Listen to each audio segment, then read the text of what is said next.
Okay, so get this right. Today, we are diving into a story. It's got politics, big money, and a whole lot of social media chaos. Sounds familiar. Yeah, well, this one's a doozy. We're talking Donald Trump, JP Morgan Chase CEO Jamie Dimon, and a fake endorsement that's got everyone talking. Ah, yes. The lines between truth and fiction are definitely getting blurry these days, especially in the middle of an election. You got that right.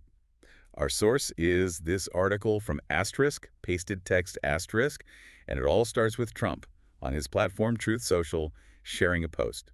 Get this. The post claims that Jamie Dimon endorsed his presidential run. Wow. Now that's a name you don't hear every day in the endorsement game. We're talking about Jamie Dimon, arguably the most powerful banker in the U.S. Exactly. You'd think an endorsement from him would be huge, right? Absolutely, a major win for any candidate. But there's always a but. Here's where it gets interesting.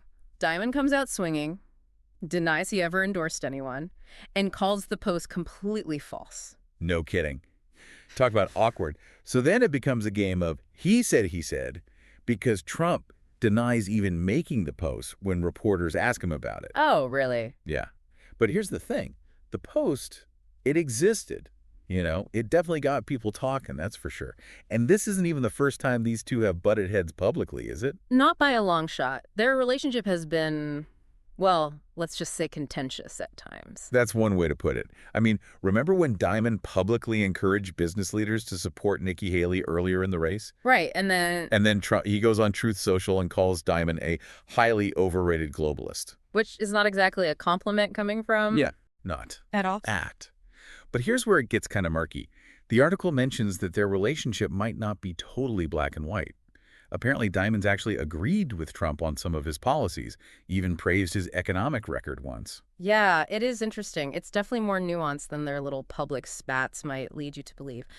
Diamonds even said that Trump made some valid points on certain things, like NATO, for example, and immigration. Really? Yeah, and he even went as far as to say, this was on CNBC, that Biden's team shouldn't underestimate how many Americans agree with Trump on what he called critical issues. Critical issues. Okay, so then things take a very, very unexpected turn. Because the article mentions that Trump has actually considered, get this, Dimon for Treasury Secretary. Now, how about that? Can you believe that? If he wins the election. It really makes you wonder about these two, doesn't it? Hold on, are you serious? That's wild. Considering their history, it's like, what's the angle here? Was this fake endorsement thing? Was it intentional, like a smear campaign or something? Or was it just a big misunderstanding? What do you think? Yeah, it really makes you wonder about motives and strategy, doesn't it? Like, did Trump honestly think Dimon was backing him? Or was this, a calculated move? Because it definitely got people's attention, even if it meant Dimon would come out and deny it. It's hard to say for sure without being in the room. Yeah, for sure. Like a political thriller or something. Speaking of motives, though, do you think this could backfire on either of them? I mean, could this hurt Trump with voters and make him look dishonest, desperate? Or what about Dimon? Could this damage his reputation? Oh, absolutely. Perception is everything, especially in politics and finance. You're right. For Trump, well, this whole thing could just feed into those concerns people already have, Yeah, about him and the truth and whether he makes claims he can back up. right, right.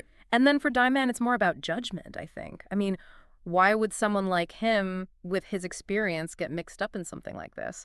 Regardless of who actually created the fake endorsement, it raises questions. Totally.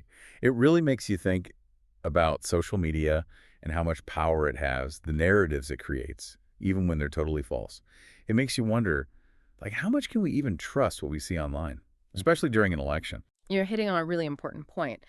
This whole situation, it highlights just how fast information or misinformation can spread online these days and how much influence it can have. And that's what's concerning, right? Because this isn't just a one-off thing. Yeah. We're already dealing with so much distrust, right?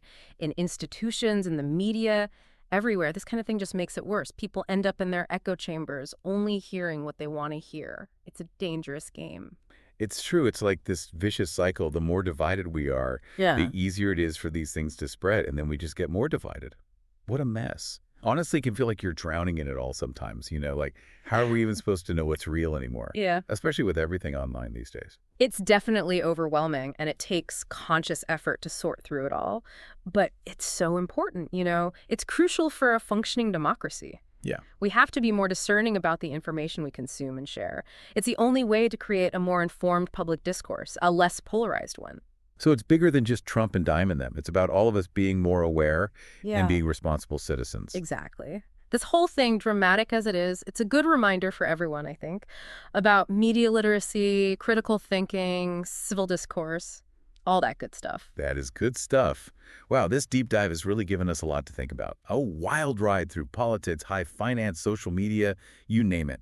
It really has. And, it's a good reminder as we get closer to this election. We all have a part to play in protecting the truth and the integrity of the process. It's not just about who you vote for, but how you engage with everything. Stay informed, stay critical, and stay engaged. Well said. Well said. It's been quite a deep dive, and we hope you've enjoyed it. Huh. Now, as always, we're going to leave you with something to chew on, something to think about after the episode is over. This whole thing makes you wonder, in this day and age, with instant information everywhere, how can each of us, and I mean each of us, become more discerning, more responsible citizens? Until next time, this has been The Deep Dive. Keep learning, keep questioning, keep diving deeper into the stories that matter.